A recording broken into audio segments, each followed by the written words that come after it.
Selamat pagi saudara, di segmen buku dan kehidupan kali ini kita akan membahas sebuah buku yang ditulis mantan Menteri Kesehatan Endang Rahayu Sedianingsih Mamahit sebelum ia wafat. Di tengah sakitnya, Endang masih bersemangat menulis buku yang ditujukannya sebagai kenang-kenangan dan inspirasi bagi sesama penderita kanker. Buku berjudul Untayan Garnet Dalam Hidupku ini diluncurkan Rabu lalu, 2 minggu setelah Endang wafat.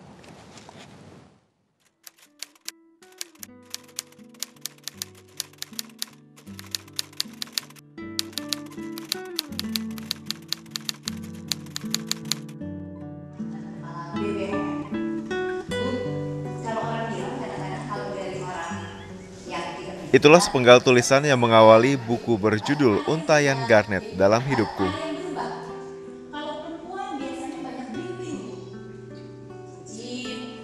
Buku ini mengisahkan cerita perjalanan Endang Rahayu Sedianingsih dalam dunia kerja, kehidupan keluarga, hingga sakit yang dideritanya. Buku ini dibantu proses penulisannya oleh Siti Isfandari, seorang kerabat yang menemaninya selama Menteri Kesehatan ini menjalani proses pengobatan.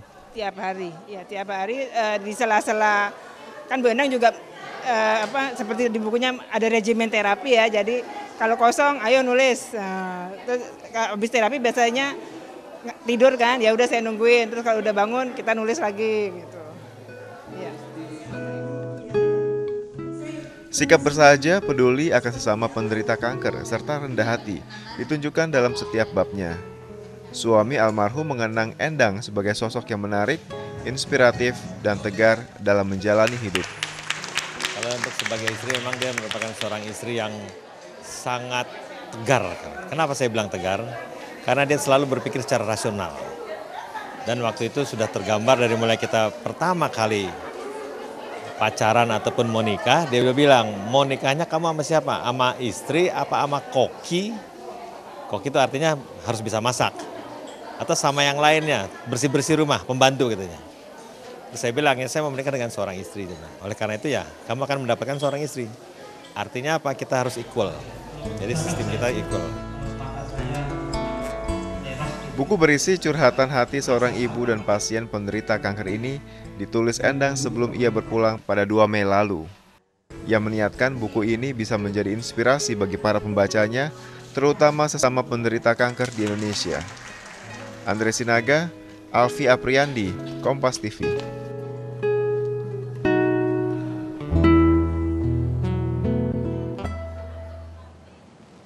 Dan untuk membincangkan lebih jauh tentang buku Untayan Garnet Dalam Hidupku, buku terakhir yang ditulis Endang Rahayu Sedianingsih Mamahit, telah hadir di studio suami dari almarhum Endang Rahayu, Dr. MJN Reni Mamahit SPOG, juga sekretaris dan sahabat dari almarhum Endang, yaitu Ibu Siti Isfandari yang ikut membantu proses penulisan buku ini. Selamat pagi, Dokter. Selamat pagi. Dan Bu Is ya. Saya mewakili teman-teman di redaksi juga ingin menyatakan ikut berduka cita, ikut berbelasungkawa, dan terima kasih sudah meluangkan waktu untuk hadir di tengah mungkin suasana berduka yang masih terasa ya.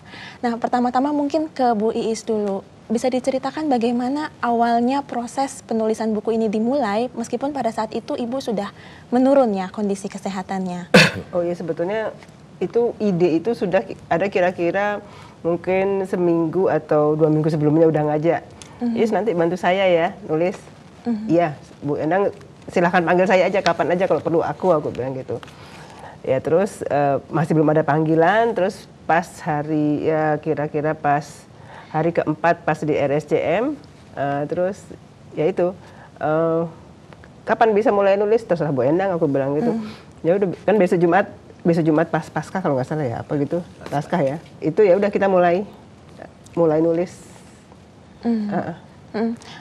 Tapi pada saat itu kemudian apakah Ibu tuh memang dalam kondisi yang masih tenang gitu, atau kadang-kadang mungkin naik turun juga seperti itu seiring dengan kesehatannya, atau seperti apa, Bu? Oh iya, kalau yang selama saya bantuin ngetik itu Bu Endang, kalau saya nulis sih suasana emosinya bagus sekali, semangat terus ya karena itu yang diceritain kan saat-saat bahagia, senang bahagia gitu kan, jadi Jadi itu terpancar seperti ya, aku terapi juga ya Iya, untuk betul, betul. mengatasi kesakitan yang sedang dialami oleh Ibu Endang pada Saya saat rasa itu. begitu.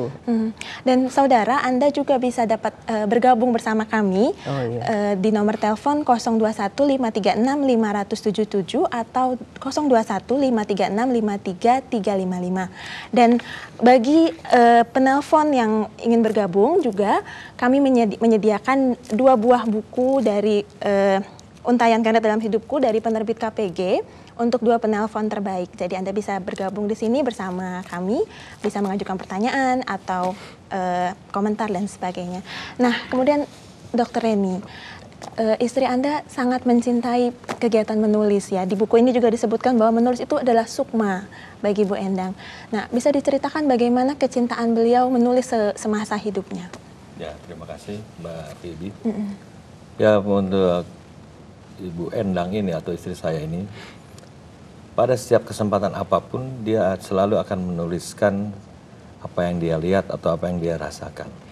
Oleh karena itu, karena seringkali waktu yang paling saya ingat waktu kita ikut rally bersama anak-anak kami, sambil dia menjadi co-pilot, dia nulis. Jadi Rally di mana ini, Dok? rally di Jakarta kebetulan, karena ulang tahun Jakarta biasanya kita ikut rally. Jadi dia nulis mengenai perjalanan kita rally, kemudian tempat-tempat yang dikunjungi. Itu merupakan suatu tulisan yang betul-betul saya lihat kok bisa ya, cuman beberapa jam di mobil. Ya itu dia nulisnya kalau pas sampai satu titik, turun dari mobil, nulis dia. Saya sibuk lihat yang lain, dia sibuk nulis. Dan itu rutin selalu dilakukan ya? Rutin. Even dalam sidang kabinet, dia juga nulis nyatet. Apa yang dibicarakan oleh Bapak Presiden, pasti dia nyatet. Dan biasanya teman-teman menteri sebelahnya yang duduk nanya, Bu, apa sih yang dicatat? Nah ini katanya. Jadi semacam jurnal atau catatan harian atau seperti apa? Ya, semacam catatan harian kalau lagi yang sidang kabinet dan inti-inti substansi sidang saat itu. Memang ya daya memformulasikan beliau itu sangat tinggi dan cepat. Dan itu memang saya akui dari mulai mahasiswa dia begitu. Jadi kami kebetulan sekelas dan kalau kuliah yang paling laku ya catatannya Dr. Endang. Karena mahasiswa yang paling rajin mencatat juga. Jadi formulasinya bagus, substansinya penuh, tulisannya bagus. Nah, itu jadi kita rame-rame fotokopi. Kadang-kadang 100 kopi. Karena mahasiswanya 100 orang. Wah, luar biasa. Gitu. Nah, mendapatkan vonis kanker itu kan suatu yang ujian yang sangat berat ya bagi hidupnya Bu Endang juga bagi keluarga gitu ya.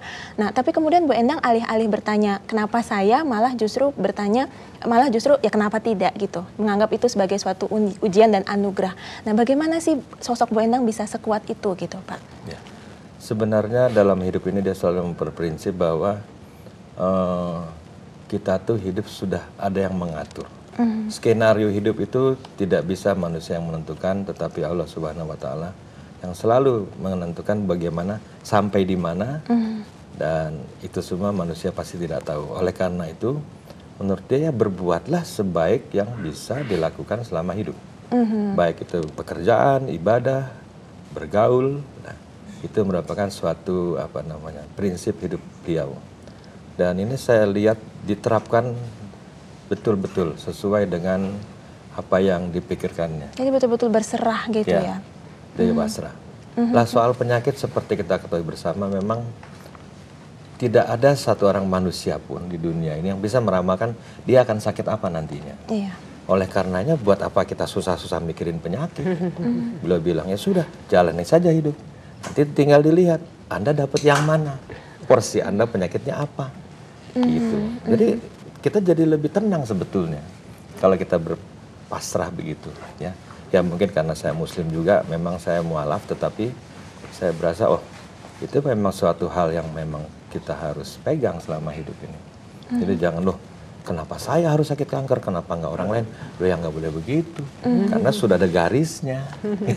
Sudah ditakdirkan Ya, seperti betul. itu ya, dan itulah yang diyakini oleh Bu Endang. Ya, betul. Ya, saudara, Anda juga bisa ikut bergabung dengan dialog buku kami kali ini di nomor telepon 021 536 577 atau 021 536 53355, dan Anda bagi 2 penelpon terbaik akan mendapatkan buku Untayan Garnet dalam Hidupku yang ditulis oleh Ibu Endang Sedianingsih sebelum beliau wafat.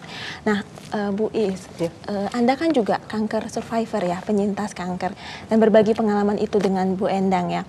Nah, bagaimana sih Bu Endang menyemangati Anda ketika itu, dan bagaimana juga beliau menyemangati penderita kanker lainnya? Oh ya, kalau waktu saya sih ya terus terang ya saya terima kasih ya saya berteman sama Bu Endang, karena pada waktu pertama itu terus kan banyak masukan dari teman-teman. Terus Bu Endang bilang, enggak, kita besok langsung ke Darmais aja. Jadi saya diantar sama Bu Endang ke Darmais.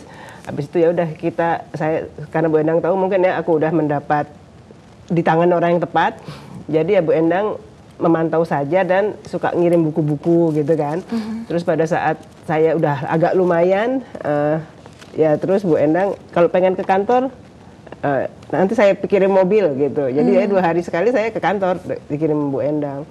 Terus ya yang cukup mengesankan adalah pada awal-awal itu kan saya nggak mandi kan karena konsentrasi sama itu. Jadi terus ditawarin untuk ikut lulur di rumahnya, ya sejak itu cukup rutin ikut lulur itu. Jadi ya seperti itulah dokumen Bu Endang sama saya. Dan memang sudah bersahabat sejak lama ya, dengan Bu Endang ya. Nah, kita terima dulu penelpon dari Pak Dani di Surabaya. Selamat pagi Pak Dani. Selamat pagi. Silakan. Silakan Pak Dani langsung. Iya. Halo, selamat pagi. Ini dari Pak Dani, Pak. Ya, silakan Pak Dani. Iya. Iya, selamat pagi Pak Mamahid. Dan kami ikut berduka cita Pak atas berpulangnya Ibu. Ya, baru sekarang bisa mengucapkan, tapi dalam hati kami sekeluarga mengucapkan ikut berduka cita. Kami benar-benar kagum dengan Ibu Pak. Nah, apalagi ucapan beliau pada waktu diagnosis kena kanker itu. Beliau menyatakan sebagai anugerah Tuhan. Itu sangat mengilhami juga istri kami yang saat ini sakit asma sudah bertahun-tahun. Ya, tirukan saja. Ya, contoh saja Ibu Endang. Itu Pak yang dapat kami. Baik Pak Dani. Baik Pak Dani, terima kasih banyak Pak Dani. Ya. Sosok Ibu Endang adalah memang sosok yang inspiratif ya Bu ya. Yang seperti tadi juga dikatakan bahwa mengilhami juga bagi istrinya yang sedang mengalami sakit juga ya. Nah Pak, kemudian apakah Ibu tuh selalu dalam kondisi yang memang selalu optimistis seperti itu atau seperti apa Pak dalam selama ini? Ya sebenarnya Ibu Endang itu tidak seoptimistis yang terlihat sebetulnya. Ada naik turunnya juga ya, sebagaimana manusia biasa ya. Tapi sebagian besar dia menampilkan dirinya sebagai orang yang optimis. Jadi oleh karena apalagi terakhir pada saat beliau menjabat menjadi Menteri Kesehatan, karena menurut dia itu penampilan seorang Menteri Kesehatan harus selalu segar. Dalam kondisi apapun. Sebetulnya 1,5 tahun terakhir dia mual terus. Setiap hari.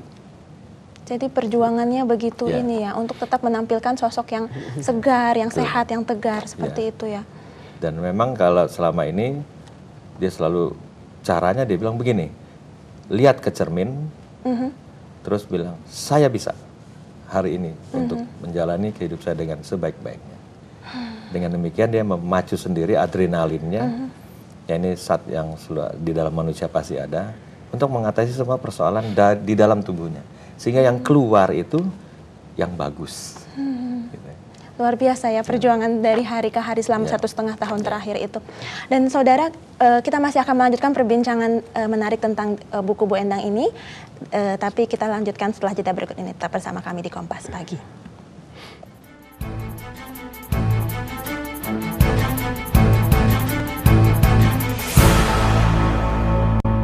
Fanatik minggu ini, Tompi. Tahukah kau diriku tak sanggup hidup bila kau jauh dariku. Minggu 20 Mei jam 8 malam. Kompas, Inspirasi Indonesia. Jangan lewatkan Weekend You, episode Bali. Sabtu 19 Mei jam 1 siang. Kompas, Inspirasi Indonesia. Mengulang kesuksesan Indonesia menggiring bola di tahun 2011 lalu, dua kelinci kembali akan menggelar Indonesia Mengoper Bola 2012. Jadi harapan dari PT Dua Kelinci dalam event ini, kita ingin agar para penggemar sepak bola lebih demam lagi, sehingga mereka termotivasi untuk menjadi pemain-pemain dari mulai tingkat nasional bahkan tingkat kelas dunia. Kalau tahun lalu 20.000, kita berharap bisa lebih dari 50.000. Sebagai salah satu sponsor resmi klub Spanyol Real Madrid, pada perhelatan nanti dua kelinci akan turut mendatangkan salah satu pemain terbaik, Xabi Alonso. Kenapa kita pilih Xabi Alonso? Kita melihat bahwa pemain tengah ini cukup sesuai dengan Indonesia Mengoper Bola. Selain itu juga kita lihat Xabi Alonso punya kepribadian yang cukup baik. Program ini akan diselenggarakan di 4 kota besar Indonesia, Jakarta, Bandung, Surabaya, dan Semarang dengan mengusung tema Love, Life, Real Soccer to Become a Champion. Dua kelinci, Real Champion. Ada rahasia di balik cantik perempuan Indonesia. Sinar pesonanya memancar, begitu khas, begitu alami. Di balik anggun, cantik mereka makin berkah, makin istimewa. Saksikan cantik. Hanya di Kompas, Inspirasi Indonesia. Ulasan tentang hal yang tengah jadi pusat perhatian. Film, dan musik yang sedang jadi perbincangan. Seni, sampai ke pagelaran teater. Hanya di Newstar, Kompas, Inspirasi Indonesia.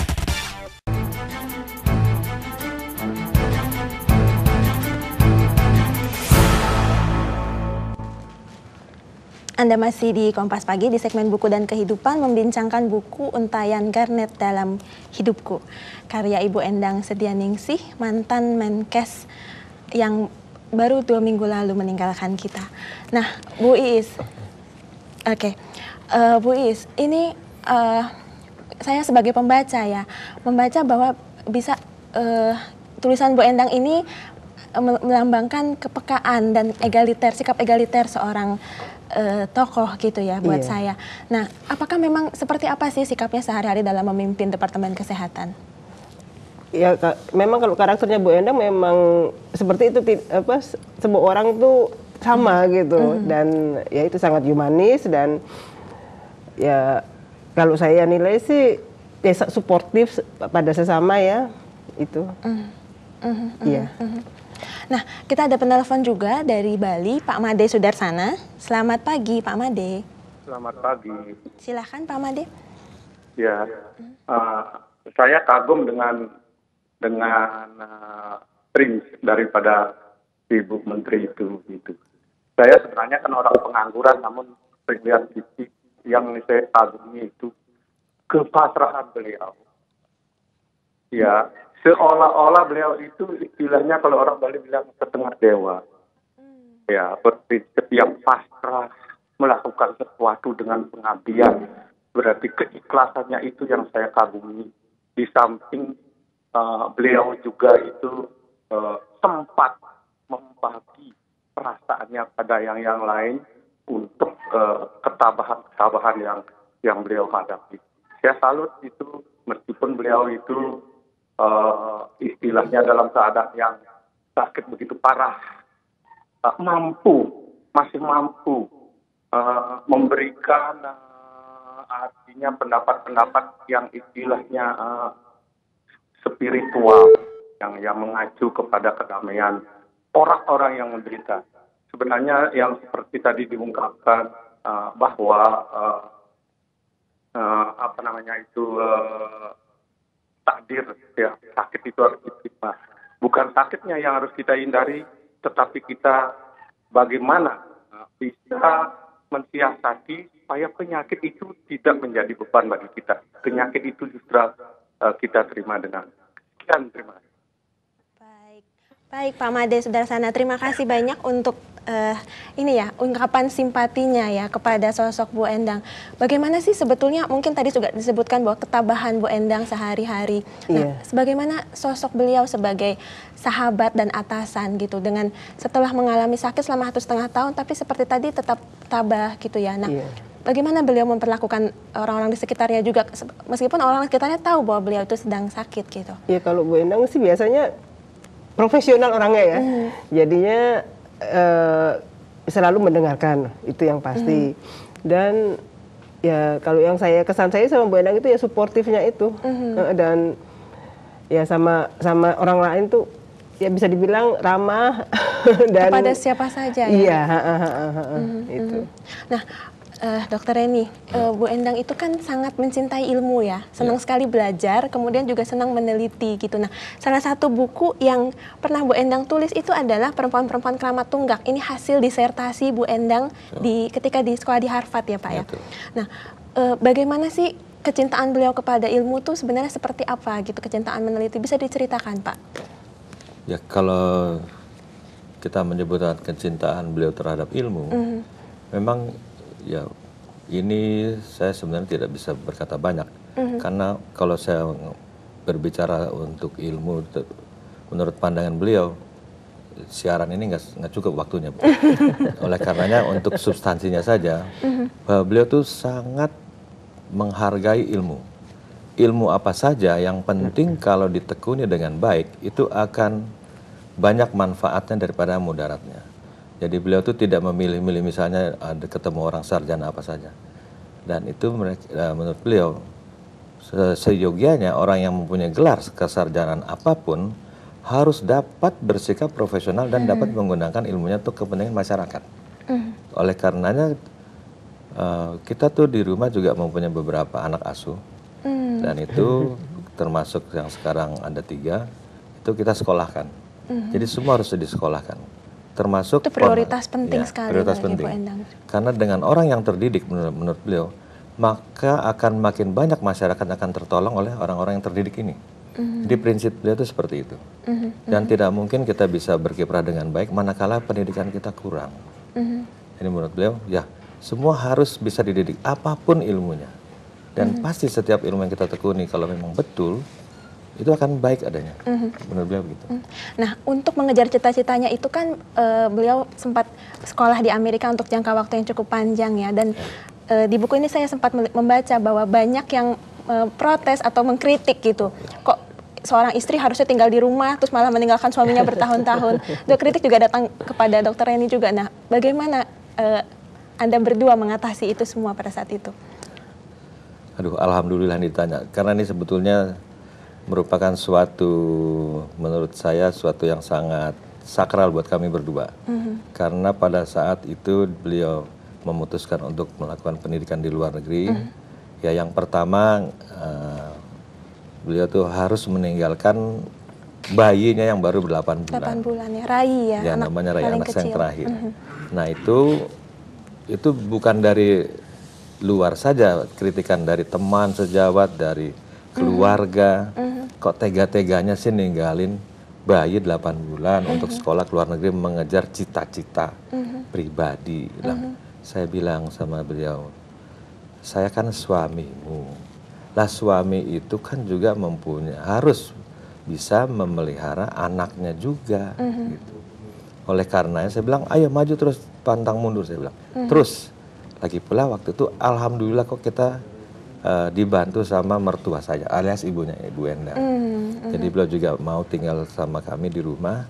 Jadi yang menjaga sebetulnya berdua, saya sama mertua saya. Tapi memang di balik perempuan yang hebat itu memang ada laki-laki yang hebat juga ya. Nah, mungkin Bu Is terakhir, inspirasi apa yang paling mengena untuk Bu Is, yang membuat Bu Is itu akan selalu mengenang Bu Endang? Secara pribadi ya? Iya, kalau secara saya pribadi sih yang saya belajar dari Bu Endang itu keunggulan Bu Endang itu fokus sama sistematis. Itu membantu sekali. Dan humanisnya itu ya? Iya, kalau itu humanis ya, dan ya sama orang tuh nggak ada, kalau saya bilang ya, rendah hati gitu ya. Jadi setiap orang yang datang minta saran, minta tolong, ya dia kasih masukan. Baik. Sosok Bu Endang telah meninggalkan kita, tapi melalui karya-karyanya dia akan selalu hidup dan selalu menginspirasi bangsa ini ya. Terima kasih banyak Dr. Reni, terima kasih banyak Bu Iis, dan demikian dialog kita kali ini di segmen Buku dan Kehidupan. Selamat kepada dua penelpon, Bapak Dani di Surabaya dan Bapak Made Sudarsana di Bali yang mendapatkan hadiah buku. Kami mohon maaf tidak bisa menerima semua telepon karena keterbatasan waktu, dan tim redaksi akan menghubungi Anda untuk pengiriman buku. Usai jeda iklan berikut ini, Kompas Pagi masih akan kembali dengan informasi dari dunia olahraga. Saya Feby Indirani, sampai jumpa.